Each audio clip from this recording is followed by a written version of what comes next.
Hey everyone, thank you for watching. I'm sure everybody knows by now that all the conspiracy theorists out there think that, including myself, that a nuclear submarine's going to fire off a missile causing a tidal wave flooding this whole coast, right?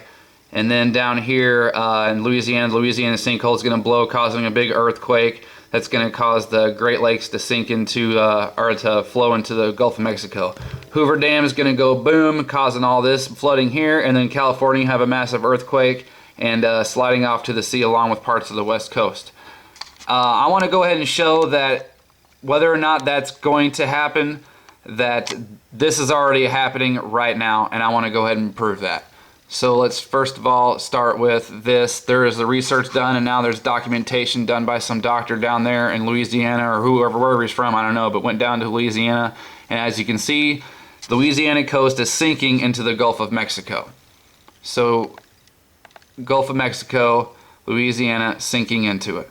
Also, there's now been a big massive sinkhole reported in Ohio, not to mention the ones that have been popping up in Missouri alone. So it's very possible that this whole area could very well sink and look like that. Now let's go to the East Coast. Of course, this is Coney Island. This is over, Coney Island, but this is from Hurricane Sandy. Government's trying to decide whether or not they want to tear it down or leave it up as a tourist attraction. And not even to mention what Jersey Shore went through. So there's areas now that already look like this, that are flooded up here. And then let's go to Florida. Have more on that in a moment, but first, another live look at this emergency effort. These crews are working fast to establish this wall of concrete to shield A1A, and that is because the ocean is moving even faster. Parts of the sidewalk here collapsing in just the past few hours. This is a mind blower. The eastern edge of A1A is now in the Atlantic. It makes people turn around and look twice. The seawall, palm trees, and sidewalks along this 4-block stretch in Fort Lauderdale, gone. The shower stalls are done, your parking meter's gone. The foundation of a street light at Northeast 16th Court is now surrounded by white surf, water lapping the exposed wires. It just came down quick fast. Water just kept on coming, the waves just knocked it all down. You can see how the ocean is literally consuming A1A. We actually heard the road falling. We heard it fall into the ocean. And I said, something went, and we heard it again. To give you a sense of how fast this is happening, crews on the scene tell me this section of sidewalk collapsed in just the past 2 hours. It's amazing the power of the ocean. Unreal. I'm from Boston, and I've lived through northeasters, but I have never seen anything like this. For perspective, this Google Earth satellite picture shows you what this area looked like before Superstorm Sandy. I've watched it day by day get worse, and yesterday we had 3 palm trees out here. This morning we have none. I think Mother Nature is taking her stuff back. I think the beach is gone. Gone for good. Oh, good, yeah. City officials tell us today's dramatic events are the result of high tides paired with strong swells.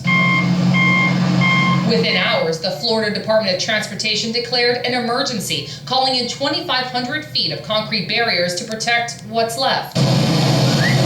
But some are convinced the ocean and her relentless waves will win this round, making this stretch of A1A a footnote in South Florida history. We have to appreciate what we have down here, because we may not have it forever.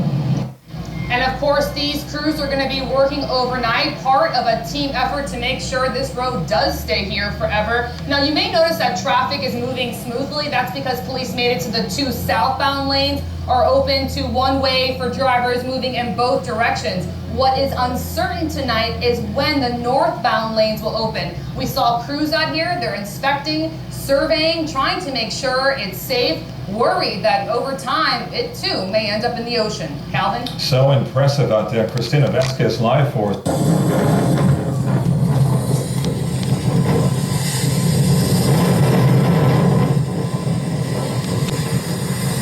Fort Lauderdale Beach Boulevard, A1A, November 23rd, the day after Thanksgiving, almost a month after Hurricane Sandy. The ocean has eroded to the point of taking out the sidewalks and the wall. The beach wall is completely gone.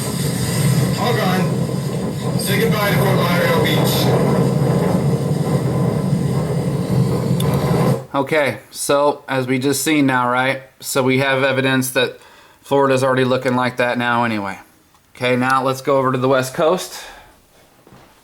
Talk about that.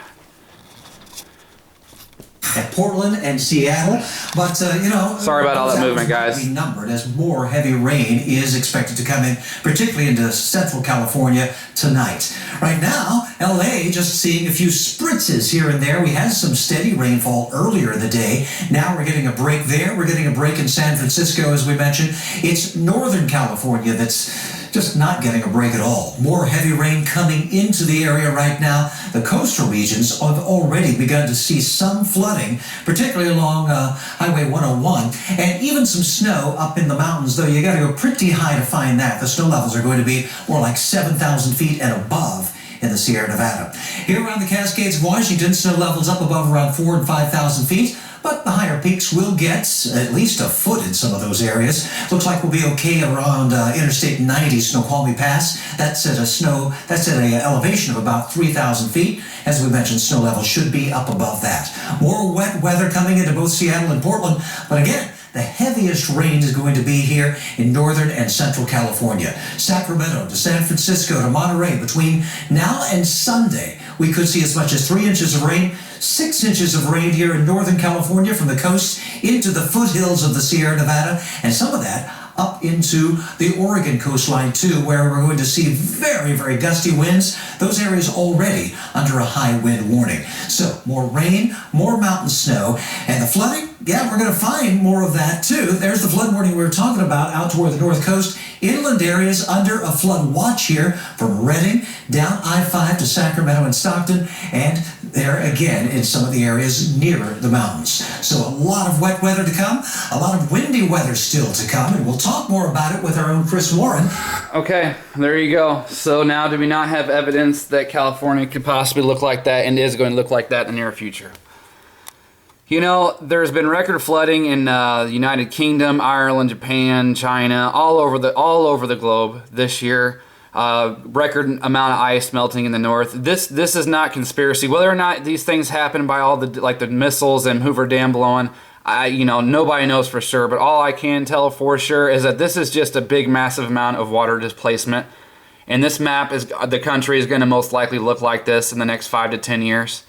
And it sucks, and so that does mean, including myself, because I'm right here, I'm going to have to leave my house too, just like a lot of other people are going to. And sometimes it's not going to be like, we planned it. It's me like, oh shit, stuff's caving. We need to get our stuff and go and not look back. It's scary. And I showed my wife this today and all this stuff. What she finally started, she's like said, we got to move. We got to get out of here. No, I'm staying, So it's because there's a reason that I know this stuff is going on. There's a reason that this stuff's going on. There's a reason why we're not worshiping Kesha or standing in lines and fighting people over an iPad. We're awake for a reason, and that's the truth. So, we're going to be protected because we're here. There's a reason for that, no doubt about it. And just, we're here to do good because that's what we're here to do. We're here to spread love, spread positive energy, and do good. And we've been chosen to do it. Just like I told her, because she said, well, I don't want to do this. I can't handle this, blah, blah, blah. So you ever seen Fifth Element? You ever seen The Matrix? You ever seen Rambo? Whenever I was growing up watching those movies and those people who always got chosen to save the world, they never wanted to do it, never wanted to do it. And every time I watched those movies, I said, you know what? If that ever happened to me, I'll take that job. And when I first started on this map, sorry, I'm so stuttering, I got all freaked out and said, I don't want the job either. And then I sat back and thought, that's pretty ironic because I said I never would be like that. And now I stand strong and I'm up for this challenge because I can do it because that's why I'm chosen. So just like everyone else, that's just how I feel. I could be dead wrong. I could be hit by a car as soon as I walk out of this house tomorrow morning. So who knows? But, that's just really how I feel. So I hope that nobody, I'm not trying to spread fear. You got this. You're here for a reason. Believe it or not. Sorry, you might not think so, but it's for a reason. I really believe that. So thank you all to my subscribers. Love you all. You're doing a great job. I'm glad you're here with me. I really am. So thanks a lot. Bye.